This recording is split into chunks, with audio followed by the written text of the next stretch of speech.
GovX show is supported by Forrester, helping government organisations perform at their best. Visit forrester.com to learn more.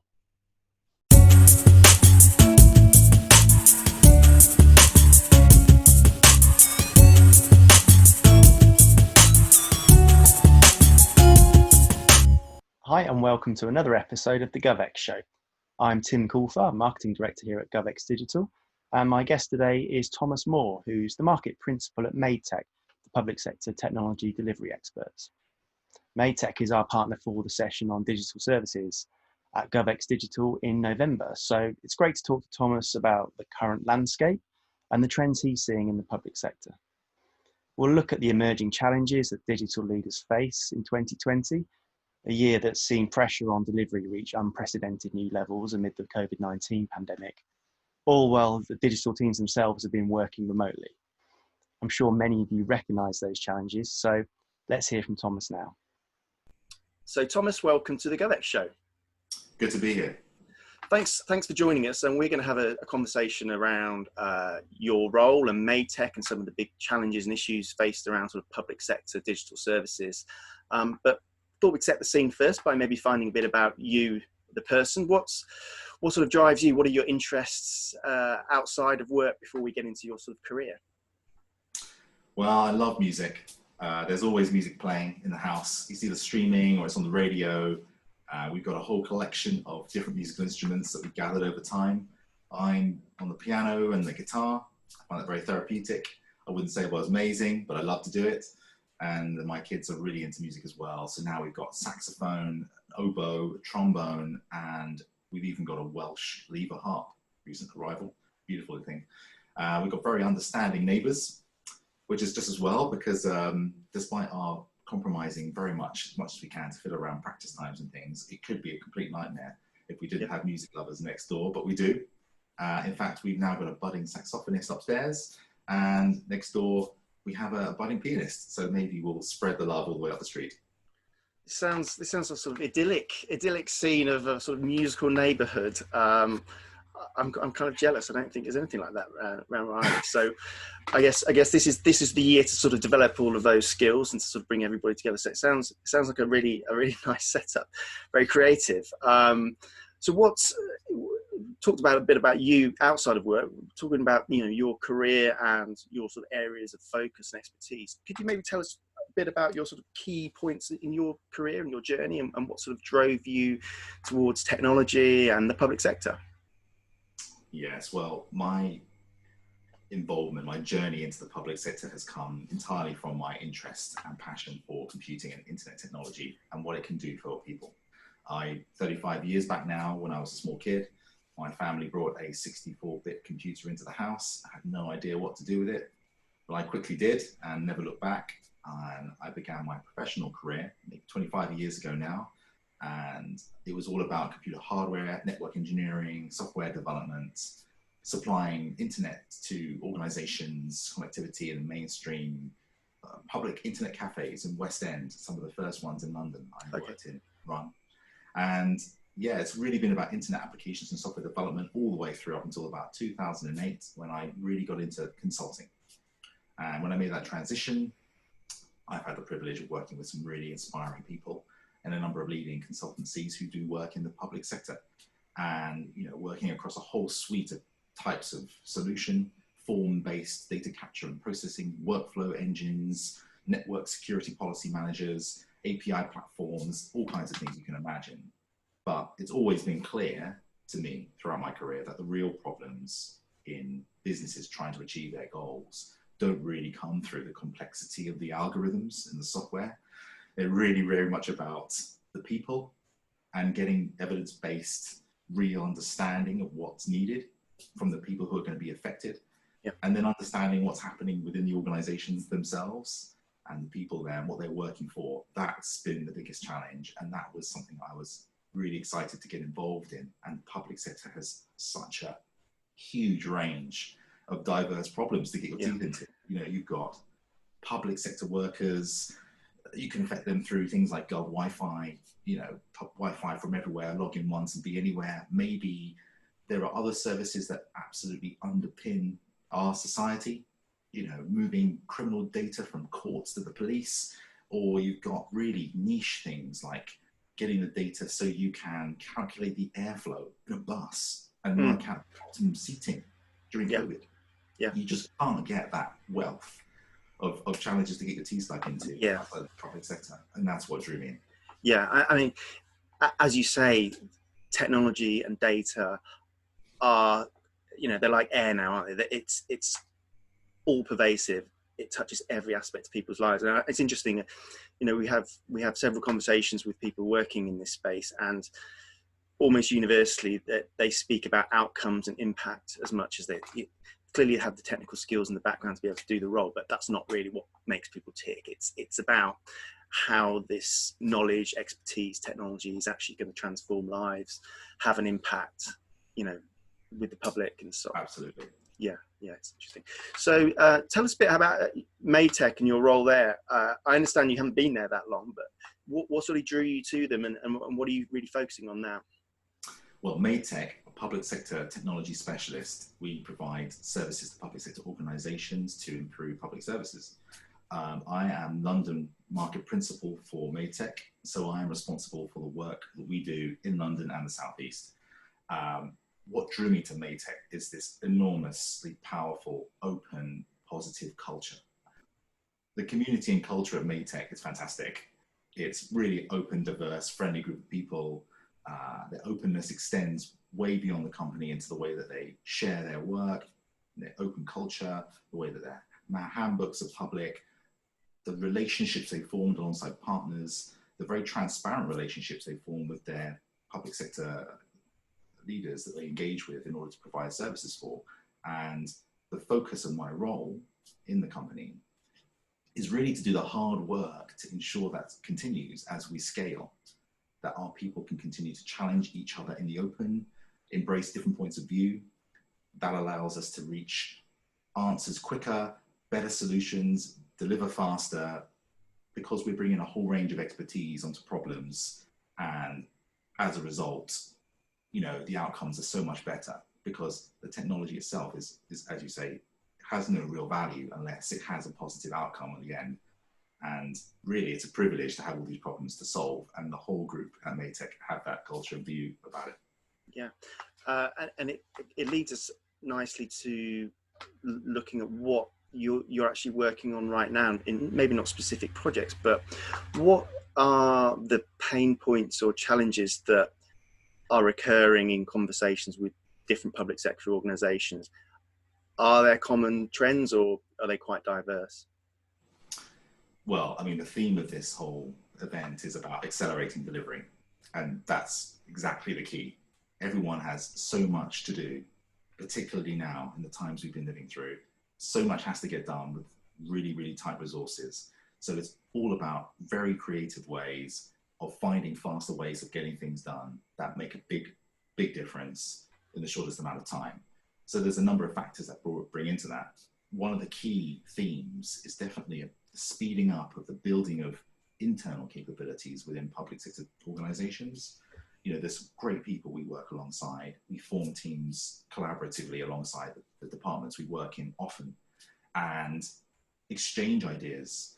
And there's a real appetite to build that internal capability so that there isn't an over dependency on suppliers like us, which feels counterproductive from our perspective. But realistically, there are so many things to go out and do that, being an incumbent stuck in an organization forever on one application, as possibly has been the past for many departments in the public sector, it's just not the way it needs to be done. And everyone recognizes it now when there's so much pressure on delivering good digital services. So for us, it's really about sharing knowledge, building capability, taking people on that journey, bringing our enthusiasm for the role into the departments that we work in. And we do that in a structured way, but we also do it in just the general way that we work. And I suppose if you're able to enhance the sort of ability of organizations to solve their own problems with greater skill sets and awareness, you're then able to, maybe work on sort of higher tariff projects that are actually accelerating and raising the bar in terms of digital delivery for the public sector. So it makes sense. You sort out the base level, and then you can start looking at these real kind of game-changing opportunities or technologies. That's right. And they don't have to be enormous, these large scale projects, but the significance is important. It's about the significance of the impact of a project. It doesn't have to be huge to have impact. And as you build the capability and you build the insights within organizations, they start to recognize the opportunities to take advantage of data they already have, of relationships that they already have. They can see beyond often legacy systems that they work around, and they can bring together services that they have into real service lines that have maximum value. So we're really about looking for all the opportunities to see how the organizations we work in can improve everything that they do. Obviously, we're not evangelists, and there are so many pragmatic, sensible considerations that have to be taken into account. And there are very passionate organizations that perhaps railroad opinions, and we're very much not like that. We really need to work in partnership with everybody that we work with, other suppliers, obviously staff, also partner organizations working within or cross public sector. And that pragmatism requires, a kind of an attitude for learning, an attitude for sharing, and building that kind of growth mindset within our organization, and it's infectious. So that's kind of where we are when it comes to growing capabilities. It's not just about technical skills, it's also about really thinking about problems in a different way. So it sounds like it could be the case that an organization might reach out to you to solve what they see as problem A, but actually once you come in and have a look at the context, you realize it's actually problem B or opportunity C, or that's there. And so does it tend to sort of evolve along the relationship, so that what starts as the kicking off point actually becomes something else, because you're able to see things that they can't see and kind of self-diagnose, as it were? That does happen, but we do find that the people who bring us in, they have really good understandings of their domains. So where they have expertise in the domain, the challenges that their users are facing, we can augment that, of course, and we can also be asked to find out the details of those needs and issues as we need as well. We have that capability. But what will happen is along the journey, we will together discover things with the team that then inform strategic roadmaps, that then determine priorities. And it doesn't have to be beyond the project. Often a project will still have a very clear goal, but the way in which you achieve the goal is optimized by the team as they work through the problem on the ground. And being able to decompose large pieces of work into their priority order around the risks, around the dependencies between the tasks that have to be done to deliver an outcome, you can discover many things that can alter the way in which the overall delivery is done, and ultimately potentially accelerate the delivery of the value. Maybe everything you thought you had to build at the beginning, maybe you don't need everything you've considered before you can get value. We're very, very much about finding that early value first with our partners and with our the partners that we work with, in order to get something out that delivers real results as quickly as possible. Yeah, and let's look at 2020. The world has been sort of turned upside down, and lots of things have changed, obviously. But for you and for MadeTech, what have been the sort of key, and what's changed maybe, and what's maybe altered the way you work or the way you're seeing things, or the kind of challenges you're tackling compared to, let's say, a year ago? I mean, obviously being at home a lot to work, and recognizing the impact that has on people, and recognizing the time it takes and that should be taken to make sure you build and maintain the relationships between people who perhaps are not seeing each other as much as they used to in the real world. And even the difference of having this conversation, over a video. Realistically, in my industry, we're quite privileged perhaps now, because we're quite familiar with these tools, maybe more so than perhaps other industries, working with direct messaging tools and collaborative sharing applications. These are our bread and butter. So that transition hasn't been significant for us to the degree it has been in other places. But recognizing the impact that it has on people and the support that they need has been really a big focus for us. And it's going to be a large part of the work I do across the company. Yeah. What we're also seeing is that, like, as individuals, there are maybe some of us who are comfortable in this environment more than others. But even those who are comfortable, they miss things which perhaps they're not aware of. And so we all have to be very conscious about how we treat each other, when we're working in our rooms 6-7 8 hours a day. And I just think that that's going to be a very important part of the learnings from this last year, is what impact does that really have on communities of people, on communities within organizations.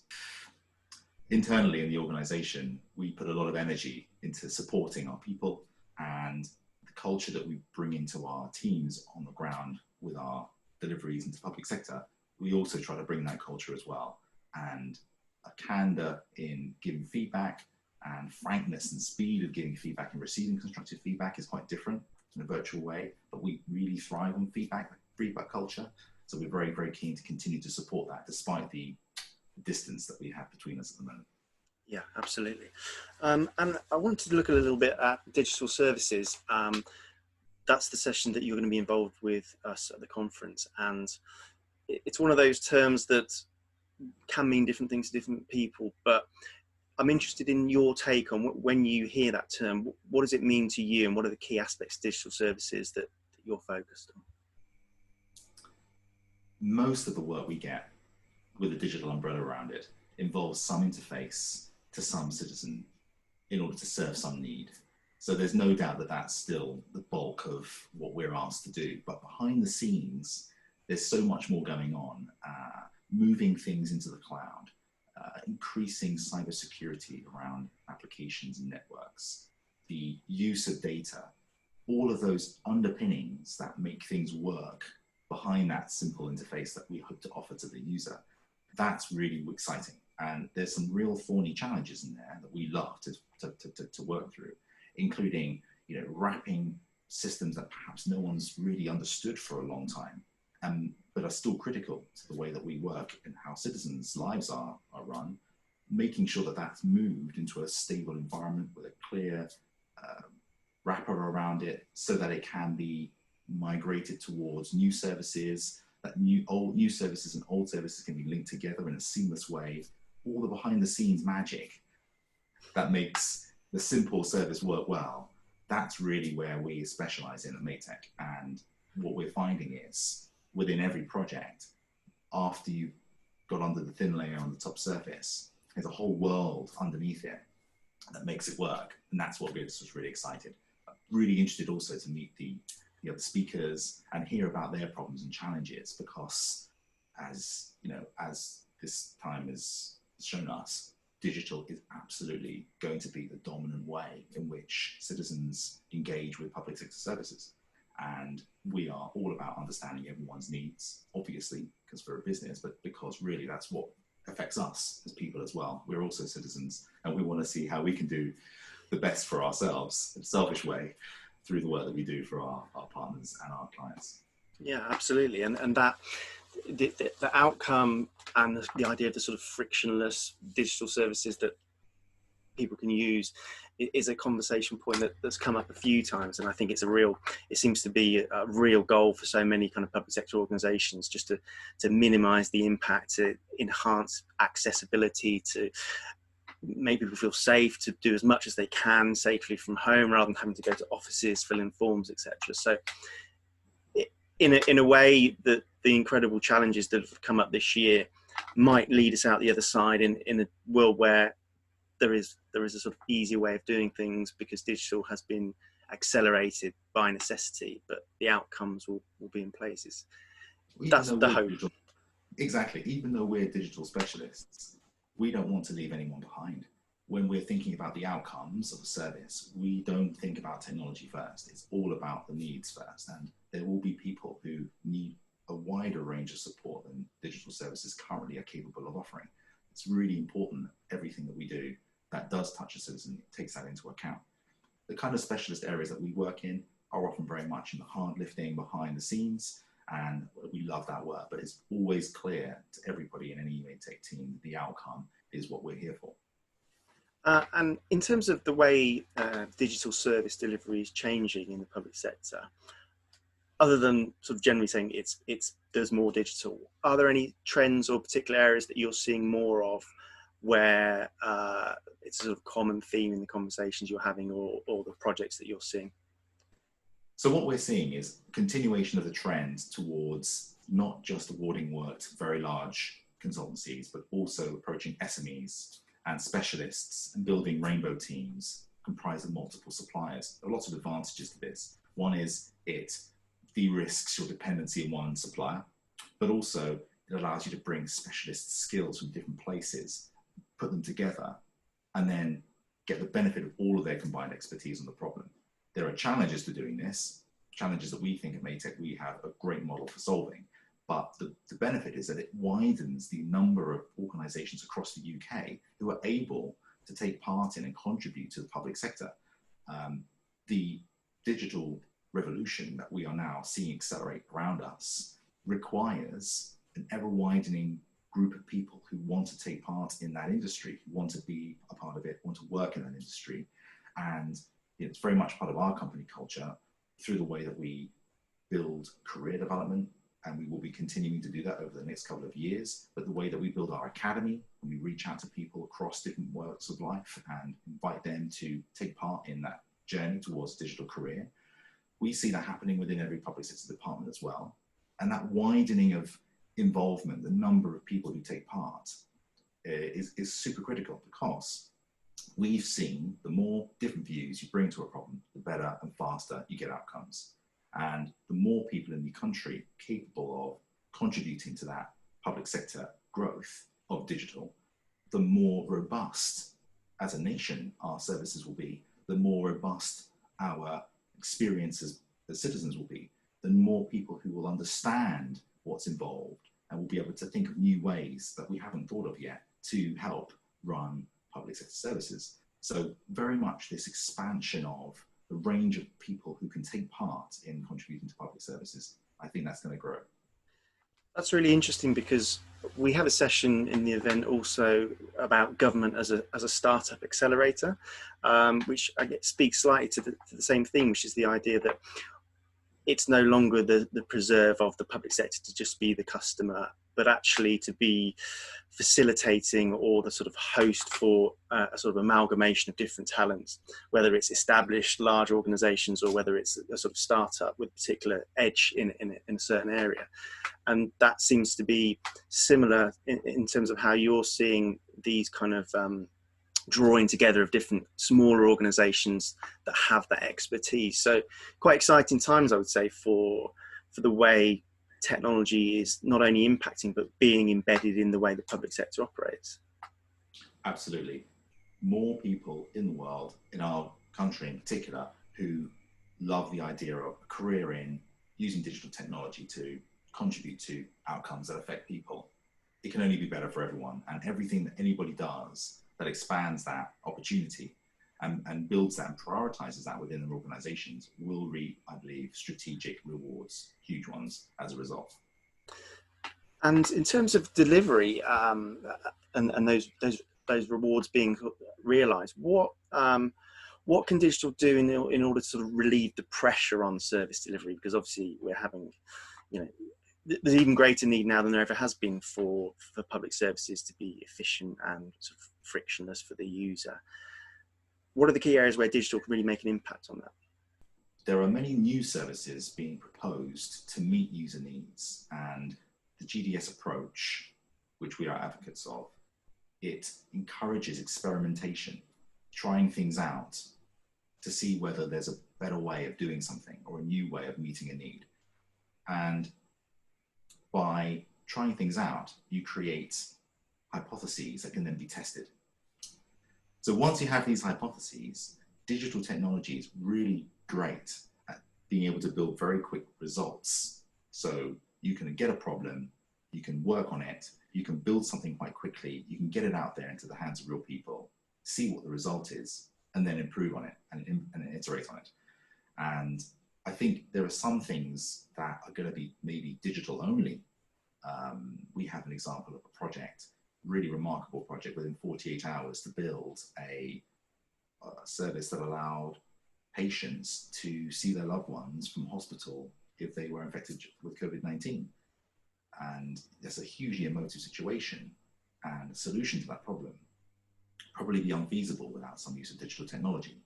So it's just the nature of the beast that you can solve, you can approach problems really quickly, really creatively using technology, and then if they work, you can make the difficult decisions easier for which horses to back, because you've got the evidence to show which ones will work. And so it's exciting times in the public sector in terms of the way technology, not only the technology itself, but the way it's been adopted, the pace it's being adopted, the number of players in the space. In the spirit of innovation and change, we're building a sort of virtual library of resources that are key speakers and contributors and delegates would recommend. So is there something that it could be a book or an article or a video that you either go to again and again, or has really kind of made you think recently that you would recommend that people have a look at? There's so many great books. I've got my own little collection, book lists from people who have made recommendations to me. But one that comes to mind at the moment, a book called You Are Awesome, which is really aimed, I think, or written in the style that would make it seem it's written for children. And my children have read it, and Bridget recommended it to me, in fact. That's how I came upon it. But it's written by a journalist, former UK #1 table tennis champion, and he talks about the growth mindset and a way of approaching problems with a growth mindset and the impact that can have on what you can achieve. I think, without realizing it, so much of my career personally, as well as the organizations I've worked in, has been driven by the individuals within it who had that growth mindset. And it's amazing how using words differently and framing problems differently can unlock barriers to success or achievement as an individual and as an organization that a closed mindset just wouldn't let you get to. So yeah, it's a very lovely book. It's written in a really fun way. You Are Awesome by Matthew Syed. I'd recommend it to anyone. Yeah, I've read a couple of his other books, Black Box Thinking and The Bounce Effect. And yeah, they're always, they're proper sort of like stop you in your tracks kind of ideas. So yeah, I will definitely be putting that on my list because I've enjoyed his work before. So that's a great recommendation and a good one that I think people can share across different ages, which again, I think is really, really important, that it's not restricted to the sort of the business era. It's about everybody in different stages of their life. So we'll put that one on the list. Thank you for that. Well, I know you're a busy man, so we'll not take up any more of your time. It's been a really interesting conversation and great to explore, I guess, the current landscape around digital services and the way they're being delivered sort of externally for the public, and also how it's working inside organisations. And looking forward to welcoming you in November to the event for the session on digital services, because I think it's going to be absolutely critical for any organisation that wants to really transform its outcomes, in 2021 and beyond. So thank you so much for joining us. It's been great talking to you. Lovely to meet you too. Thanks again to Thomas Moore from Maytech for joining me for the conversation this week. As I mentioned at the beginning, Maytech is our official partner for the session on digital services that's happening as part of the 3-day GovX digital event in November. You can catch this particular session starting at 9 AM on the 18th of November, when Thomas will also be joined by Philippa Manley from HM Passport Office, sharing her insights. Good news is it's free to register. All you have to do is click the link in the show notes below. It's a quick and easy registration process, and you'll be able to join hundreds of your public sector colleagues for this session and many others across the event. That's all for this week's episode. We'll be back soon with an interview with another public sector leader sharing their transformation story. But in the meantime, thanks for joining us and see you again. Bye-bye.